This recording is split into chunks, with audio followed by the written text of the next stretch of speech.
My name's Sally Brennan. I'm the CEO of UICH Community College, also known as the Upper Yarra Community House in Victoria. I've been in that particular role for 20 odd years, and our organisation was a member of Community Colleges Victoria and now is a member of Community Colleges Australia, CCA. I'm also on the board of CCA, and in my years of work at UICH, we've developed, like a lot of other organisations, considerable networks and partnerships, and developed opportunities for working together. When our organisation joined CCV and also CCA, a natural part of that was extending into working together in a more formal way, which was around the development of opportunities for tendering together and developing within that the protocols that go with tendering together.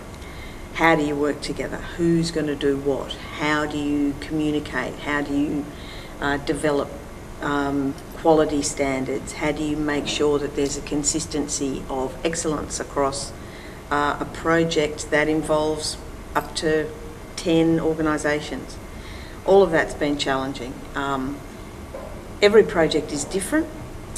I think that the development of the protocols that are coming through CCA are extremely important, but an essential ingredient that we're going to need is flexibility and lateral thinking, and above all common sense when it comes to how we work together. In the past, the lead agent role it's almost been obvious. And by that I mean when a project is being thought up or an opportunity arises for a project idea, then that idea normally comes from a particular agency or a couple of agencies who've got experience in that field. And the rest of the partners or the other partners are people who want to benefit from being part of the project but not running it. So the lead agent then is obvious. It always has seemed that way in the past. It's always been that way. And the other project partners are usually partners who want to gain experience and to learn within the group and in a supported way as part of the project. With Making Tracks was a project that was funded by DIWA through the Innovations Fund. So it was a statewide project. It was a project that involved 5 organisations over a 2-year period, or it might have been a 3-year period. But it was essentially a mentoring program for young men who have extreme experiences of abuse, neglect and trauma, and how those experiences have affected their lives. The UICH was the lead agent for that, and the reason for that was that, and this is an example of what I was talking about previously, the UICH had already developed this program. We developed it for another funding round. It was an idea the project itself had come from our experience in dealing with this particular group. And so it was sitting in the filing cabinet. And I would suggest that community colleges everywhere have got great, rich material sitting in filing cabinets where they've developed these projects and they haven't been funded, or partners have changed and they've gone on the back burner in the course of a busy daily life. So UICH had developed this program actually 5 years prior to it being funded by the Innovations Fund, and the structure of the program was very clear, was very defined. The structure of the program was also not really up for negotiation through the membership of the group. However, aspects of delivery certainly were. So whilst we were bound CCA was bound by our contract with DEWA, obviously, and there was a specific project plan. As anyone who's dealt with DEWA will know, they are meticulous with their project plans. It did nonetheless allow organisations to put their own local flavour into the projects, into the individually based projects. So UICH employed a project worker whose role was to support the development of the projects in the other organisations, and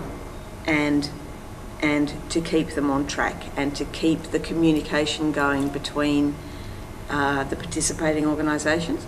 And I think what we ended up with was a project overall that was very successful.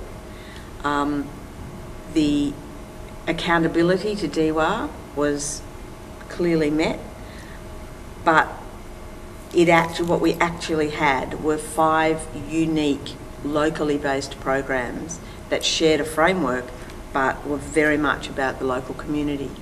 And what we've got now are a lot of young men whose lives are hugely improved. I know our program, the one that was run at UICH, out of 16 young men, 12 of them went into full-time work.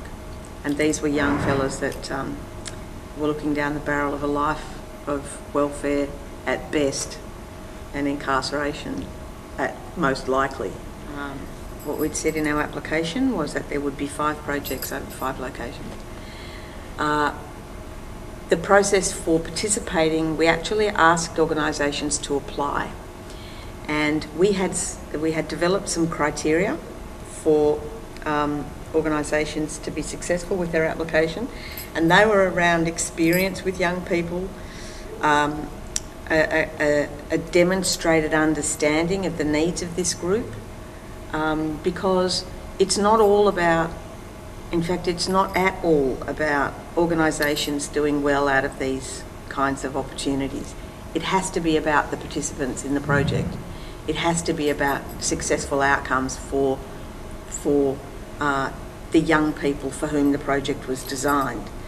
So it was important to us that those organisations, whilst there was enthusiasm, they needed to demonstrate that they had the understanding and the capacity to either deal with it up front or to learn it very quickly.